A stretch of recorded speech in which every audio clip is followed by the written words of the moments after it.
Proffitt podcast listeners, we have a special guest on the show today. So welcome, Barbara. How are you? I'm doing great. Thank you so much for having me today on your show, Krystal. I'm so excited to talk. Yes. Well, I want to just start. I was telling Barbara before we started recording, I was like, oh, my audience loves behind the scenes. Can we all just this is for the ladies. The fellas may not be able to relate to this at all, but Barbara and I were both like, okay, hang on. Is there that one stray hair that's caught up in the Yep. headphone wires, or it's getting all weird or something? Does this happen to you? Because I feel like I'm always something is out of place, and I'm like, we just have to roll with it sometimes. I'm still getting used to, yeah, absolutely. I also host a podcast, and I also am still getting used to the proportions and, what you think is flat is actually very, very flat. And when you think you have volume, it's still flat. And I think we just have to kind of accept it sometimes that everybody looks a little funky in headphones. So Well, that's so funny because we were talking about, you're in New York. It's like the humidity in New York. And I'm like, I'm in Houston. And I'm like, oh, oh my forget it. gosh. If I go anywhere else, I'm like, okay, reminder, don't go outside at all before I have to record, because No. I will just sweat all of my makeup off if I had any Mhm. on that day. And then it's like I'm red faced for the rest of the afternoon and all the things. So yeah, we just wanted to share a little, BTS for everybody. We see you, we hear you, we're in the struggle too. Yes, it is real. And that's why there's carrots and treatments. Yes, exactly. But Barbara, tell us a little bit about you and the space that you're in, because I think it's so unique. It's fascinating to me, and I'm a longtime fan of the industry. So tell us a little bit Ooh. about what you do. Ghostwriting or publishing or both. There's All the of the writing above. industry. There's all of the above, right? Thank you. I'm so excited to be here. So I'm a ghostwriter, I guess, but actually I was a French teacher way back when, like 20 years ago. And then I got into writing, and I got specifically into ghostwriting because I submitted book proposals for a book, children's book, because that's what I wanted to write. And I got rejected. And then finally an agent said, it's good, but nobody knows who you are. So most people, of course, the smart people in your audience, all of them would say, go build your brand, go build your authority. And I said, oh, well, okay, nobody knows who I am, but maybe I could write for somebody everybody does know but can't write. And so that's kind of how I got into ghostwriting. And I've been doing that for almost 15 years. And got a little team here now at Ink Ghostwriting, which is nice. And people like to write their books, or they need help writing their books or coaching. We're there for them. But that kind of gave birth to another company that I launched in 2023 called DIY Book. And it is, the tagline is, it's an affordable online writing service for people who want to write a book, specifically a life story or business book, but don't necessarily have the funds to hire a ghostwriter, because quality writing, quality ghostwriting, quality anything tends to have a price attached to it. And I don't think that our services are expensive, but given the grand market of things, it's generally out of the reach or out of the realm of most people's pockets. And so for every one client I would get, I would turn away 10, and that made me really sad. So I wanted to find a way to reach those folks. And that's how this new company grew. It came about, birthed, whichever verb you want to use. And it takes the tools and techniques that we use in ghostwriting and applies them in a sort of one-on-one prompt based setting.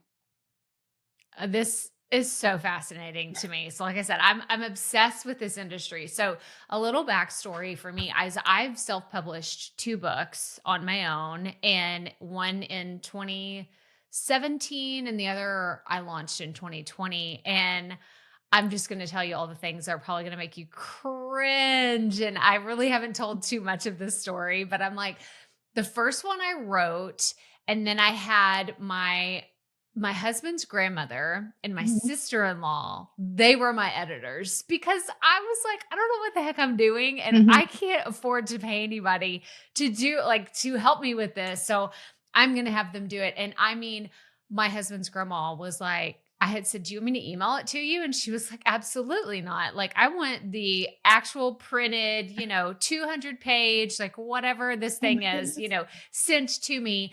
And it's so special because, we no longer have her with us anymore, but I still have this copy, and she did it all in pencil and her handwriting is Oh, gorgeous. So I'm like, that's nice. okay, I'm so happy that things ended up the way that they did with that because it's something I'll cherish forever. Mhm. But my other book, I did work with an editor and I feel like I did it all backwards. Like I wrote the whole thing and then I handed it over to her. And then it's like, I was like on pins and needles waiting to get it back. Like, well, is it done? Do I need to do anything? Do I just sit here on my hands and be patient with it? And now, having done all this, and I feel like made all the mistakes, the thing that I've learned, and I'd love to hear your thoughts on this, is it needs to be a collaboration. Like if you're working with someone, I think the way that I would prefer to do it is exactly what you're talking about, like with your DIY book, is having, okay, I'm going to write this and then get some feedback. Or I'm going to write this and then, have someone say, no, no, this is the structure or a template or a layout or something. So I'd love to hear your thoughts on that and like your perspective, just working with other people. What works well for someone that is listening to this, has never written anything, they have those aspirations, but they don't know where to start? Well, it sounds like you had a very rich experience, and you're very fortunate to have that first one from just as a family heirloom. That's just so nice. But in my experience, so with ghostwriting, clients are all different. And it kind of, so first of all, you got to know who you are, know thyself, and then know thy ghost. I think those are the two like Love it. commandments for ghostwriting. So if you're if you're a business person, if you're an entrepreneur, if you're writing a business book, something to support your endeavors, that sort of thing, maybe you're incredibly busy running your business, which is Yeah. totally understandable. And adding the writing of a book is just one more thing on your to-do list. That's where coming to a ghostwriter and saying, I can't write this. We're going to have a couple interviews and you're going to take that and you're going to go turn that into something. By contrast, I've also worked with folks who said, here's the draft, here's my notes, make it sparkle. And still others have said, I'm going to write it, you're going to edit it, and then we're going to go back and forth. So a lot of that kind of comes down to personality Yeah. and how you know you work best. You knew, so when you worked with, it sounds like this editor, um, I'm curious, did you say this is how I work, or did the editor tell you this is how I work? Well, I think that it was a conversation of like the two options, it's like, okay, let's, we could work collaboratively together and we could make this happen. And then I That's was good. like, oops, I didn't know what to do. So I just wrote the thing and then I went and looked for an editor. That was the true story. It's like, oh yeah. Cause I knew in my mind, I was like, I didn't hire an editor. I want to hire an editor, but I didn't like go look for the puzzle pieces of how I should put this together. I just kind of made that decision of, Mhm. oh, in my mind, it would be write the whole thing from beginning to end. And then someone would make it like zhuzh it up and make it all pretty and sound fantastic. That was probably not the right approach. I think that if I were, mentoring someone else having done this, to say, no, no, find someone now, because then they know all the mistakes. I'm sure, Barbara, you could go on and on about all the mistakes that so many people do. And it's like, let's like talk about it first, even if they are going to go write the whole thing. It's like, let's talk about it first. Like, let's lay out a plan and then you can get started and we can get the engine running. I mean, is that what you Absolutely. would Yeah, having suggest? a plan is always huge. But, conversely, some folks just from a financial standpoint don't necessarily want to hire somebody just to talk to them. They're like, oh, I'm just Yeah. talking. It's no big deal. But even if you hire somebody for a couple of hours, if you can book blocks with them, it can provide so much clarity, especially in terms of Yeah. structure, or if you need time management assistance, or just you need some sort of accountability. So if you're writing the book and you need check-ins, you need somebody to call you and say, how's it going? I can't wait to see your Yes. draft. And I have these ideas. I want to share them with you. So that sometimes just having that accountability partner, yes, you have to pay for it. But it can be that motor to help you get going. Oh my gosh. And I think about when it comes to writing, it's that strategic piece. Much like so many people that are listening right now and they're creating content, they need that hard deadline of when they're going to launch their podcast or when they're going to say, tell people, oh, my YouTube channel is live or, whatever it is. Yep. What do you think for, someone that's writing or thinking about writing? because I know there's so many people in my audience, and I'm gonna call you out right now. You're hearing this and you're like, oh, she's talking right to me. Mm. They've been thinking about a book for a long time, but there's something inside of them that's like, my audience isn't big enough. I don't have a good enough story, or I don't know what to do to get started. Like they keep it's on their one day list, right? One Right. day I will One do day. that.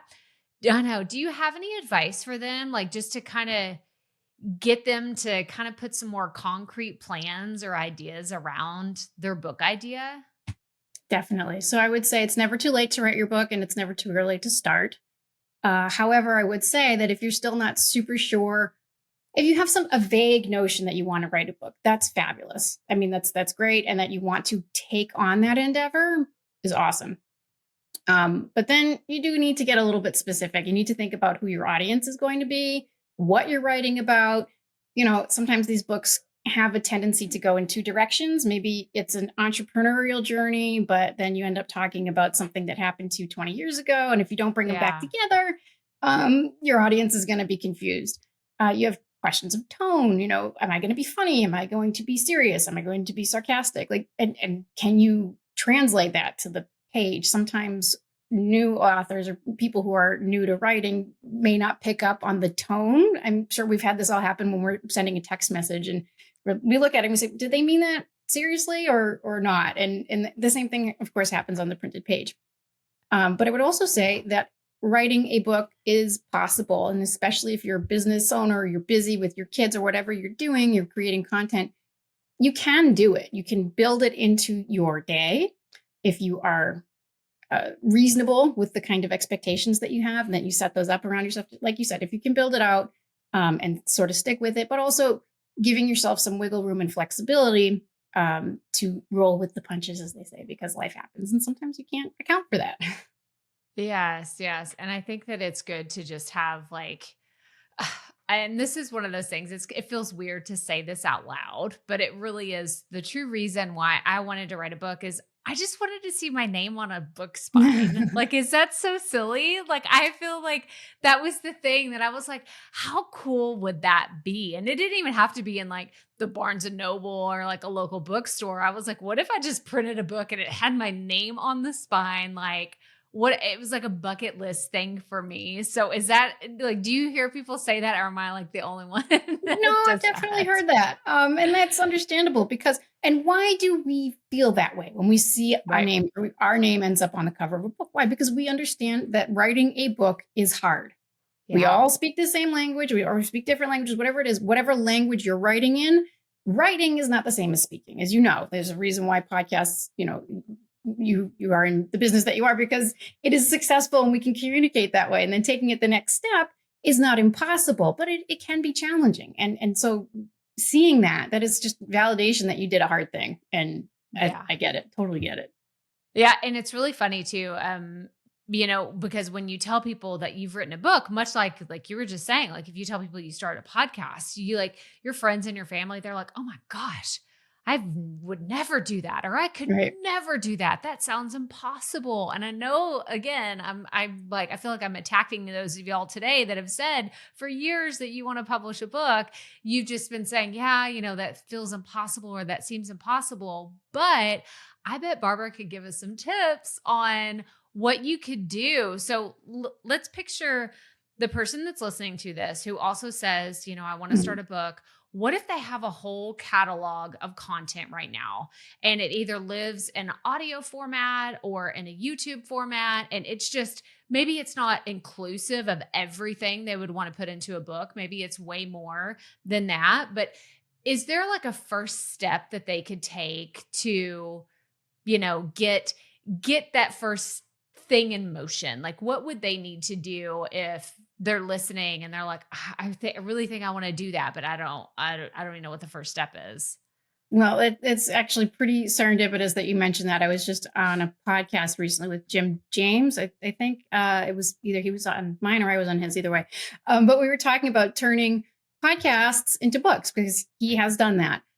And he's done it with 2 books. And it's a great way to build your authority and to synthesize your material in one place and to show the world that you actually, what you're talking about. So that's the first thing. So if you have a catalog of audio material, it's fantastic. Make sure you have a transcript, obviously, of these things. So the video is beautiful, but you definitely want to get a transcript. I think a lot of the recording, like a Riverside does an automatic transcript. So that's nice. You can have that. Get all of those, put them in a writing software platform, whatever you use. I know there's a ton. We could talk about writing platforms until the day is old, young, whatever. But get it all in there. And then you've got to decide how you're going to organize your content, right? Is it going to be by, like, for example, if you speak to people, if you have an interview sort of back and forth series, how are you going to structure each chapter? You would assume perhaps that each chapter is going to be one conversation with one person, the next one is another one. But more specifically than that, are you just doing a string of conversations, or is there a theme? Perhaps the first section, if you want to call it that, of 3 or 4 interviews might deal with resilience, and then the next batch of 3 chapters is failure. Some sort of theme, or some of the themes, the great themes that you talk about on your podcast, you want to really hammer those home in your book. So that's one thing. Yeah. And then you have to decide on whether you're just going to be taking the transcripts verbatim and you're not going to change them, or are you going to create a narrative?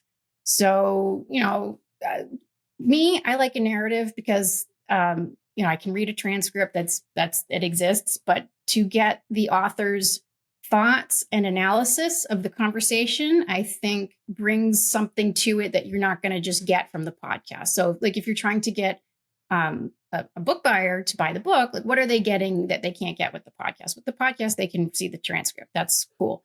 What you're giving them in the book is that you're saying, here's my conversation. Here's what we talked about. You pull out the great juicy quotes, you include those, and then you explain why this was interesting or why this had anything to do with the narrative that you're talking about.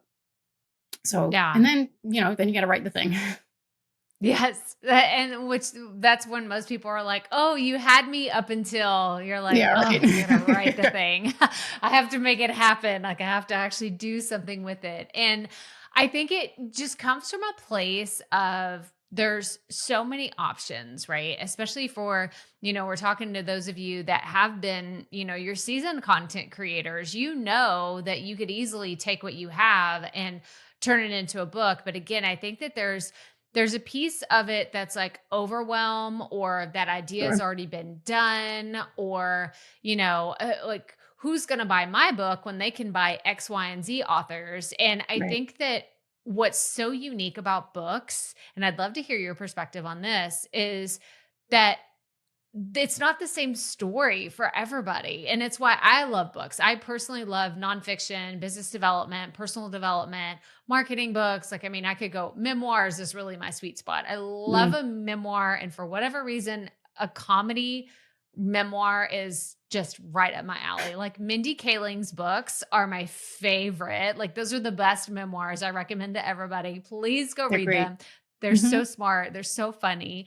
But I'm so curious, like, what are your thoughts on like, whenever it comes to someone just getting stuck in that, like this has all been done before. Why would I do that? Or it lives on my podcast. Why would I create a book?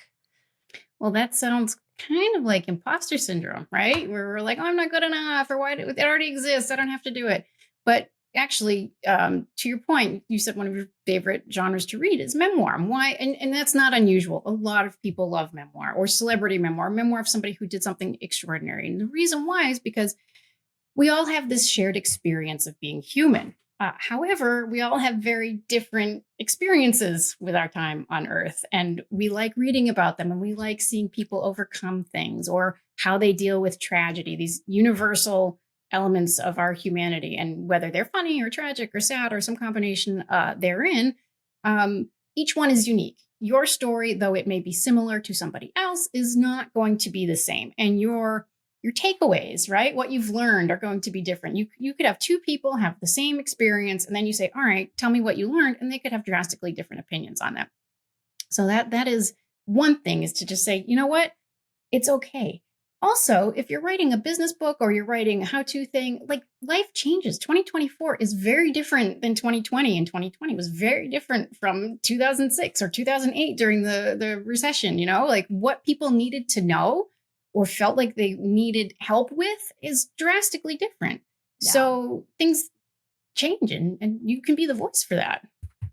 Oh, I love this because I mean, it's such a like you just hit it like right on the nose. It's like it's going to continue to evolve. So even like a great example, a real estate book in Mhm. 2005 would be drastically different than one in 2013, than one in Yes. 2024. And so Mhm. it's like even if it's the same principles that you're talking about and teaching about, the stories will change and Mhm. the experiences, even of you as the entrepreneur will be so different. You're going to be more experienced, you're going to have more experiences, and with that comes stories. And I love stories so much. It's what connects us. It's what really draws people in to Mhm. being curious about, you as a creator.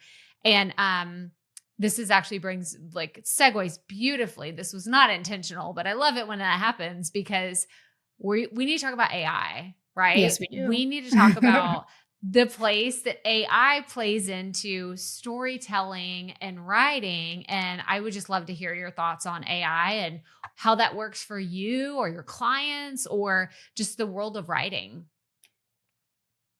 We could be here for days to talk about AI, but we won't because this is a podcast with finite time and we don't want to bore your listeners.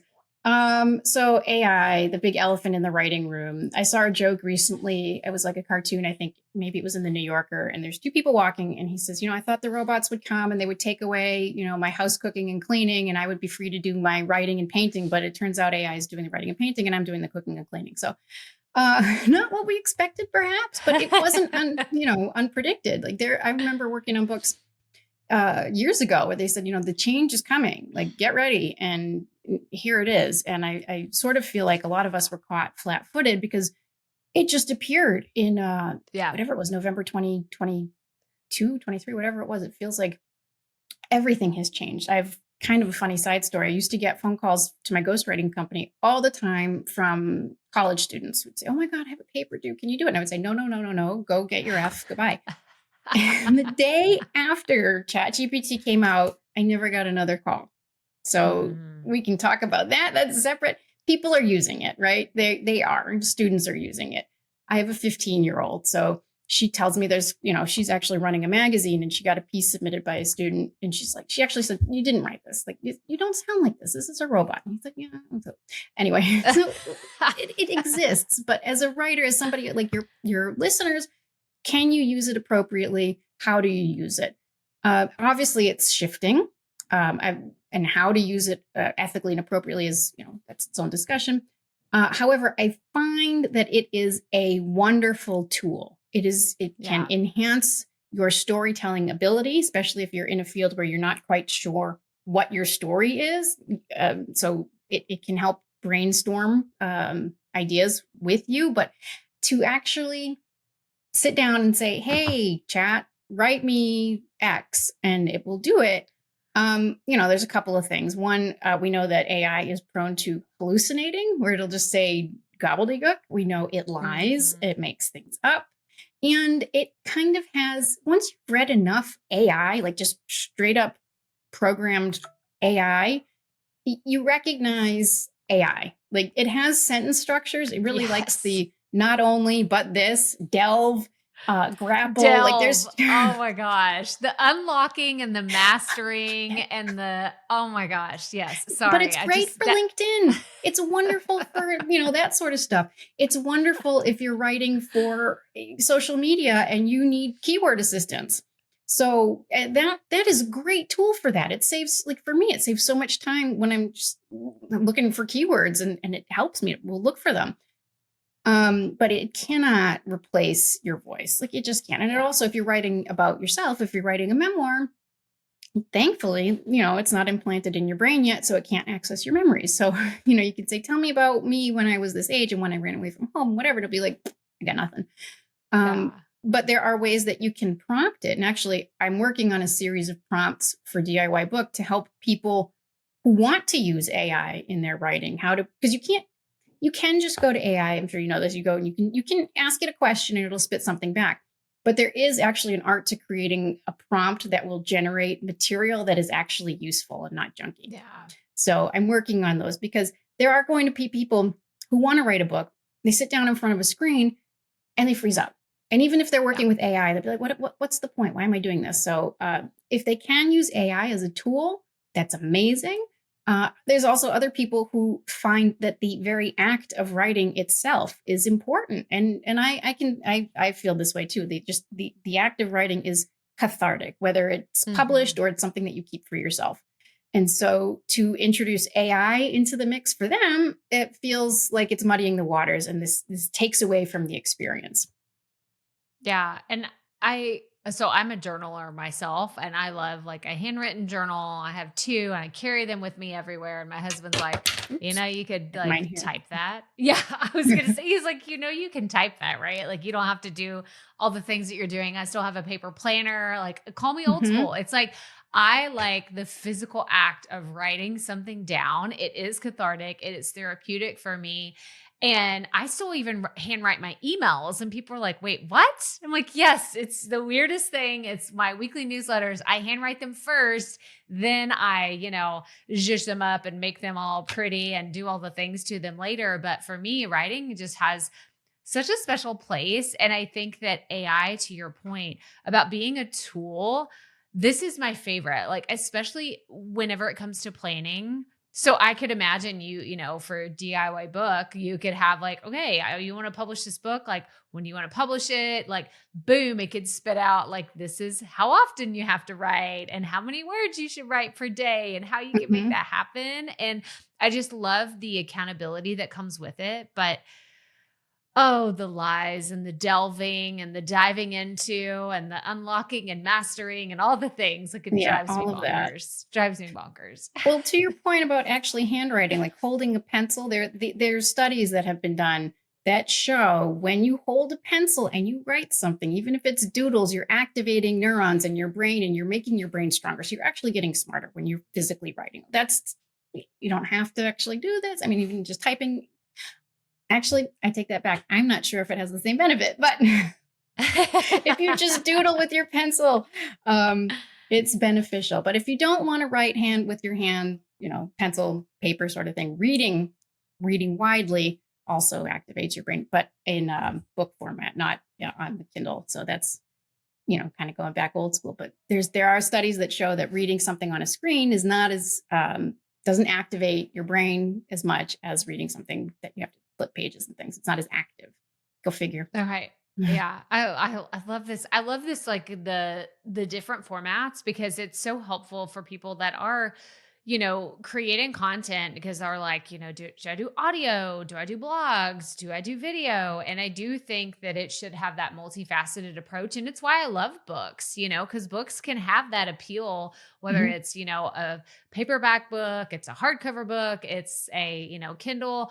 But what are your thoughts on audiobooks? Like if someone were to go through and use DIY book as, like their tool to help them, create their book and get it out there, then what is that next step in your mind for getting, making that happen? Like is there a different approach if someone comes to you and says, "No, I just want this to be an audiobook and that's my main focus?" Well, audio is totally valid, and that's how a lot. I'm not going to say the majority, so I don't have the numbers with me, but it's a significant number of readers are reading by listening to books. So, it's reading. It might be you're using your ears, but you're reading. The process is the same. You write your book, and then either you're going to read it, you're going to go in a recording studio, and you're going to record yourself saying your book, or you're going to hire somebody or you're going to get AI to do it for you. So you can imagine AI is pretty inexpensive. I've played around with this. I did my voice. I don't know if you've played around with it to see how your voice sounds. I sound like flat, like I've been, reborn as a zombie. I mean, it's terrible. It will change probably. I have a friend who runs his own audiobook recording company. Silver Hollow Audio. He's wonderful, Brett Berry. Oh, shout out. And and he has. I asked him that question actually about how do you feel about AI in your industry, and he said it's here and it's getting better. So Yeah. you know, it's an option. It's absolutely an option. And audiobooks are another great way to reach people who are clearly looking for your content. Yeah, yeah. Well, I want to go back to, whenever it comes to AI. So, how can we use AI in helping us, even if it's not just, like, let's take it like a step back from like writing a whole book, but just writing practices in general, because my audience, they are writing newsletters, they're writing blog posts, they're writing some of the what we would call shorter form things, shorter being like 1,000 words or less. Hmm. And that's probably not even short for a lot of people. They're like, oh my gosh, that's way too long. I'm doing like 500, and, if I can, like I'm getting to Hmm. that 500 word mark. But is there any best practices that you're just like, okay, this is like must do's for someone that's just kind of tiptoeing into using AI into their writing? Well, I would say research your LLM, your large language model, because they're not all created equal. There's ChatGPT, which everybody knows. There's Gemini, which is Google's platform. There's Claude, which is supposedly the more like creative one. I think or it's Perplexity now. There's Lex.page, which tries to bring them all in together. So I think going and actually being willing to play with them a little bit and say, well, is it more responsive? Is it going to have more of a creative element? Because as we know, sometimes when AI hallucinates, sometimes it's trying to be creative. So I would say do that first and play around with the various LLMs and see which one you like the best. And then approach. So some of the LLMs you can create prompts and then save them. There's a new company, I guess, called Lex.page. And what's neat about it is you can create a series of prompts that are tailored to recognize your own writing, right? So it's not going out on the internet. So you upload your writing, you save it, and then you'll tell it, all right, you are the author. All right, you're going to write a social media post based on this content here. Keep it X amount of words, use these hashtags, go. And as it does that, it's building a library. You're basically building a reference library in your AI. I'm not sure. No, actually, I think you can do that in ChatGPT. You can save conversations, right? Yeah. So if you Yeah. save a conversation, I'm sure your listeners know this, but if you save a conversation, you go back to it, the ChatGPT gets smarter because you're adding or you're evolving, you're giving details within that conversation. So that's another way you can train your AI to help you create content, and that will save you time down the road when you're going to create something with one of these LLMs. And it's nice because for this short form content where you're probably doing it a couple times a week, and you don't want to sit down and say, oh my God, I have no idea what to write about. You can brainstorm ideas for content. Like you can put together your content planner in there. It'll help you with ideas. I will say sometimes it repeats itself. So you can't just take everything that it gives you and say, all Mhm. right, I'm going to write about all these 30 things. And sometimes they're super vague. That can sometimes be because of the kind of prompt that you put in. But sometimes you can put in a really specific prompt. Sometimes it's too specific and it'll say, I can't help you. But it's going to be practice and playing and recognizing that it is, it's not a human, it's still a machine or a robot, whatever the heck it is. And you can use it, but you are in control. Sometimes it doesn't feel that way. And it can be when it spits back something and you're like, wow, that looks like really good polished stuff. And then you actually read it and you see that it's saying the same thing in three different Yes. sentences in the same paragraph. Mm. Well, and I think that that's where, I heard someone say this recently at a conference too. They were like, it's not so much the power of writing as much. Like, that's not going to be oh, I'm an amazing writer that people are going to walk around. They're going to say, no, no, I'm an amazing editor. And I know how to, like, I still use AI, I use my own content, but it's like finding that beautiful blend that still keeps it true to the message that you're trying to say, but also brings in that story and human elements. And maybe it's, you use the AI to help you just like put that like beautiful little like dot the dot the I's and cross the T's and make sure that everything sounds beautiful. So Yeah, it's we'll it's a get nice there. efficiency, and sometimes like a lot of us writers, we're in a vacuum, and it can be who do you have to go lean on, or who can you go and bounce ideas off of. It's nice, you know. Yeah. Yeah, for sure. For sure. Well, I have one more question for you and then I want to dive into some rapid fire questions that I Uh oh. have. But I want to go into people that are listening to this and they're not convinced that a book is really in it for them. Because we've been kind of talking to the people that have aspirationally been thinking about a book. Like we know that they're going to figure out a way to write a book, maybe in the next 5 years. That's probably one of their big goals. Maybe it's their goal this year. But then there's those people that they're just not convinced. They're not convinced that a book is right for them or for their business. And they don't really see it aligning with what their goals look like long term. But is there a different approach to that? Do you have a different perspective to offer? Yeah, I think that there are a couple of reasons why you would want to consider if you're trying to promote your company or your entrepreneurship, anything like that. For writing a book, one, it establishes your authority. If you write it, you are the expert. Whether you're solving a problem, you're completing a job. When you have your name as the byline, you are showing people, I spent time putting this book together, Hmm. doing the research, and I'm sharing it with you. So that's huge if you're trying to build brand authority or to showcase your company. It also shows having something in a book that your product or service can make people's lives better or solve whatever problem that they're trying to solve. And sometimes when you're writing a business book, two of the things that you want to focus on is identifying your customers' problems and show how your product or service can solve those problems and improve their lives. Like those, like if you can do those two things in your business book, you're well on your way.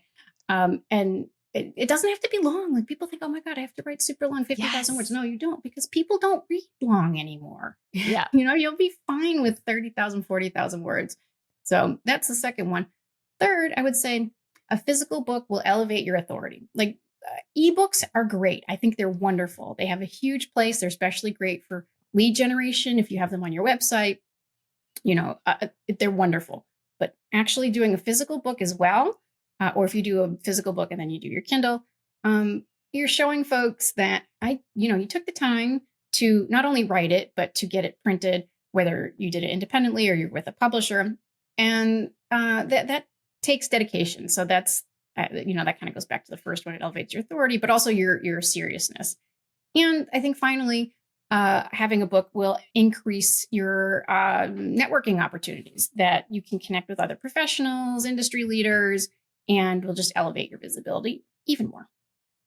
Yeah. And to me, there's nothing like having a signed copy of someone's book. Like, why is that so special? Like, it is so incredibly special You're to touching the have someone hand. hand this and they're just like, oh my gosh, this is so amazing. Especially when it's like someone like, I mean, I've been part of so many book launches and I just get so nerdy about it. I'm like, yes, like I want to tell everybody about this person because Hmm. this, like, I love them. They're incredible. And I know this book is going to be fantastic. So if you're listening to this and you're like, I just don't know, I just don't know. I can guarantee you that if you have content that's already out in the world, like there's going to be people that are interested in your book. Sure, Yep. it may not be millions and millions of people, but you don't need that many people like to have a successful book and to put it out there. So that's my like rah rah like cheerleading moment of like I believe everyone needs a book too because it's an incredible experience and it is a life accomplishment. I put it up on the shelf as like Yeah, this is absolutely. really cool having done this. So No, it's a huge testament. It's a testament that you're devoted to what you're writing about. So, yay. And yes. you can do it. Once you get going, the going will get tough sometimes, but there are ways to get through it. And uh, you're happier for it on the other side. Sometimes, in the rare cases, people aren't, but that doesn't happen too often.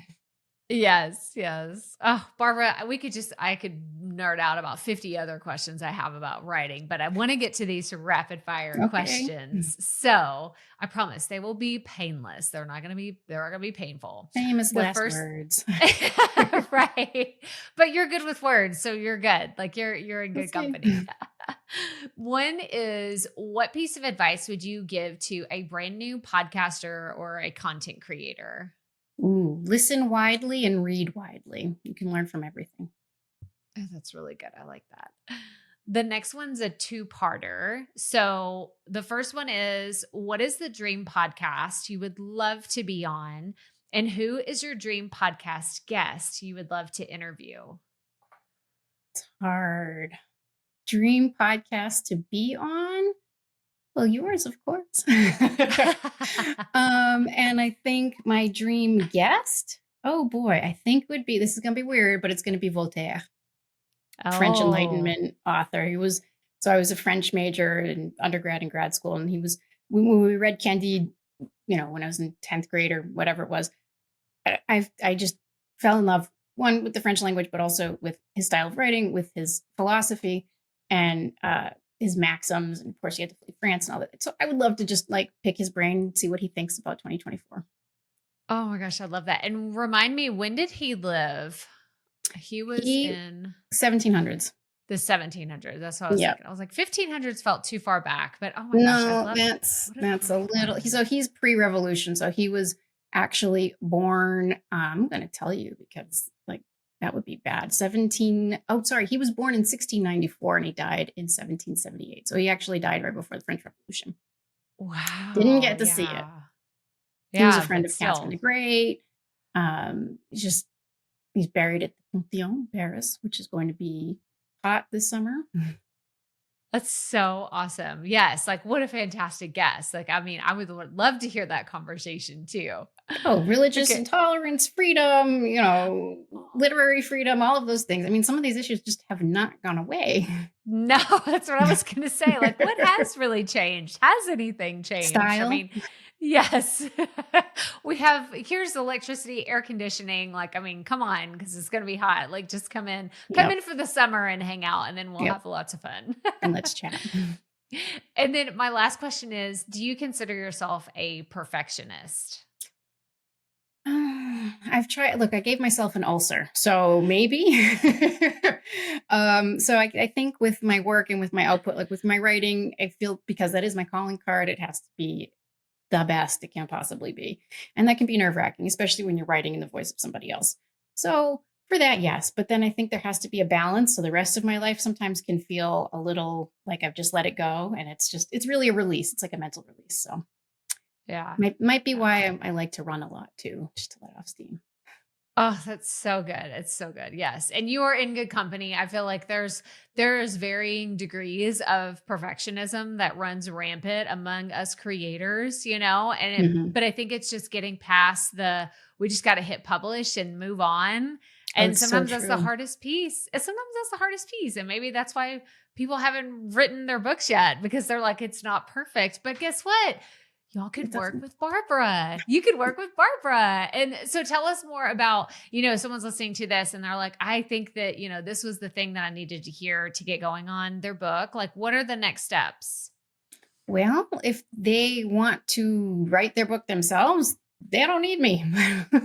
But they can come listen to my podcast, which is Writing for Immortality. And I have to tell you, I was obsessing over launching, and finally someone said, just do it already.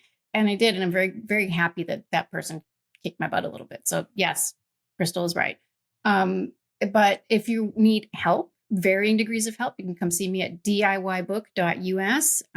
We have a 7-day free trial included. You don't need any coupon codes or anything like that. You can see how the program works, whether it's right for you. And if you decide that you want the bespoke touch, you can come see me at In Ink Ghostwriting, which is ininkghostwriting.com, and we can talk. And I have a free 30-minute consultation with anybody who wants to come by and chat. Awesome. And we're going to have links to all of those in the show notes. And Barbara, this was so much fun. Thank you for coming on the show today and Oh, my sharing all of pleasure. your wisdom. Thank you. Thank you for having me. This was so much fun.